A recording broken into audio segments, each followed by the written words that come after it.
आज ग्रेटर नोएडा में सीएम योगी आदित्यनाथ दीक्षांत समारोह में शामिल हो रहे हैं। हमारे साथ बातचीत करने के लिए विधायक जेवर हैं। सर, किस तरह की तैयारियां हैं और आज मुख्यमंत्री योगी आदित्यनाथ क्या सौगात देने वाले हैं? नहीं, वो सौगात के लिए नहीं, दीक्षांत समारोह में आ रहे हैं बेनेट यूनिवर्सिटी के। उसके बाद एक समीक्षा बैठक है जो तकरीबन 2 घंटे गौतम विश्वविद्यालय में चलेगी। उस मीटिंग का मकसद यही है कि जो परियोजनाएं इस क्षेत्र में आई हैं उनकी कितनी प्रगति हुई, जो MOU साइन हुए थे विगत ग्राउंड ब्रेकिंग कार्यक्रम में, उसमें कितने लोगों को ज़मीन उपलब्ध हो पाई। क्योंकि आने वाले जनवरी माह में भी एक ग्राउंड ब्रेकिंग सेरेमनी है जिसमें और भी निवेशक MOU साइन करेंगे। तो उन सारी व्यवस्थाओं को चाक चौबंद करने के लिए जो परियोजनाएं जनहित की हैं चल रही हैं वह समय से पूरी हों। किसानों की और जो नागरिक हैं हमारे इस नोएडा, ग्रेटर नोएडा क्षेत्र के, उनकी जो लंबे समस्याएं उसमें क्या प्रगति है। तो समीक्षा बैठक का मकसद ही ये है कि सरकार उसके विषय में जान ले और उसमें तेज़ी आए। इसीलिए मैं समझता हूँ माननीय मुख्यमंत्री जी समीक्षा बैठक को कर रहे हैं। सर, आप नोएडा और ग्रेटर नोएडा की सोसाइटी में जो लिफ्ट के मुद्दे हैं उसको उठा रहे थे, क्या उस पर बिल आने की तैयारी थी? वो हम कैबिनेट में लाए थे सत्र के दौरान ही, और उसी सत्र में लाया जाना था वो बिल। लेकिन प्रदेश के मुख्यमंत्री ने उसे समझने के बाद कहा कि इसे और सशक्त बनाना चाहिए। तो उसके लिए अब दोबारा तैयारियां शुरू हो गई हैं और प्रेजेंटेशन के माध्यम से मुख्यमंत्री उसे पूरा देखेंगे और कैबिनेट से पास होने के बाद हम वह लिफ्ट एक्ट लोगों को दे पाएंगे। जेवर में बन रहे एयरपोर्ट पर कब उड़ान भरी जाएगी, कितना समय? और 2024 फरवरी में ट्रायल उड़ान वहाँ से होलेगी और नवंबर तक इसे क्रियाशील किए जाने की पूरी संभावना है। क्योंकि मुख्यमंत्री जी नियमित इसकी समीक्षा करने हैं और काम भी जो समय से नहीं, समय से पहले पूर्व चल रहा है। तो इसलिए हम समझते हैं कि 2024 नवंबर में यहाँ से हम उड़ानें लोगों को दे पाएंगे।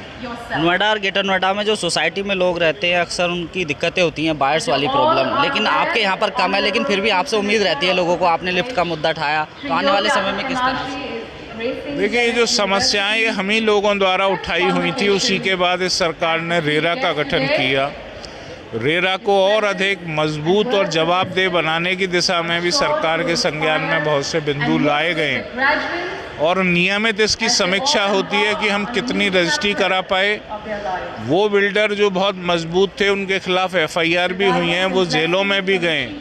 कुल मिलाकर सरकार पूरी तरीके से प्रतिबद्ध है कि जिन लोगों की ज़िंदगी भर की जमा पूंजी को बिल्डरों ने हड़प लिया है वह निकाल कर उन लोगों को वापस कराई जाए और उनका जो हक है वो उन्हें दिलवाया जाए। सरकार इसके लिए पूरी तरह से काम कर रही है। टैक्सी के माध्यम से गाजियाबाद को भी जोड़ने की तैयारी है, एक नई कनेक्टिविटी। वो 16,000 करोड़ रुपए का प्रोजेक्ट रैपिड रेल का मंजूर हो चुका है। इससे काफ़ी फ़ायदा इस ज़िले के लोगों को मिलेगा और बहुत जल्दी पब्लिक ट्रांसपोर्ट के लिए भी मैं लगा हुआ हूँ।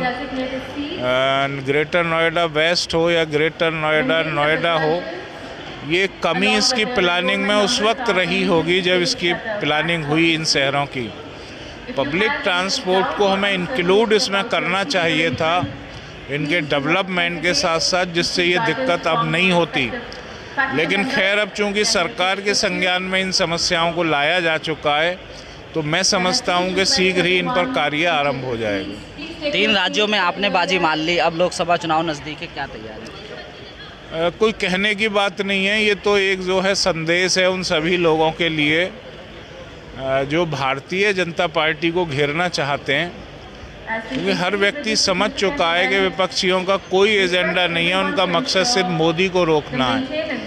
और मोदी जी आज वह मुकाम हासिल कर चुके हैं जिन्हें इस देश की सांस्कृतिक पुनर्स्थापना के तौर पर जाना जाता है, जिन्हें इस देश को विकसित राष्ट्र के रूप में डेवलप करने के तौर पर जाना जाता है, और जिन्हें जाना जाता है उन गरीबों तक सरकारी योजनाओं को पहुंचाने के लिए जो इसका इंतज़ार आज़ादी के बाद से कर रहे थे। तो मैं समझता हूं कि आने वाले समय में प्रचंड बहुमत से नरेंद्र मोदी जी तीसरी बार देश के प्रधानमंत्री बनेंगे और भारतीय जनता पार्टी की सरकार ही बनेगी।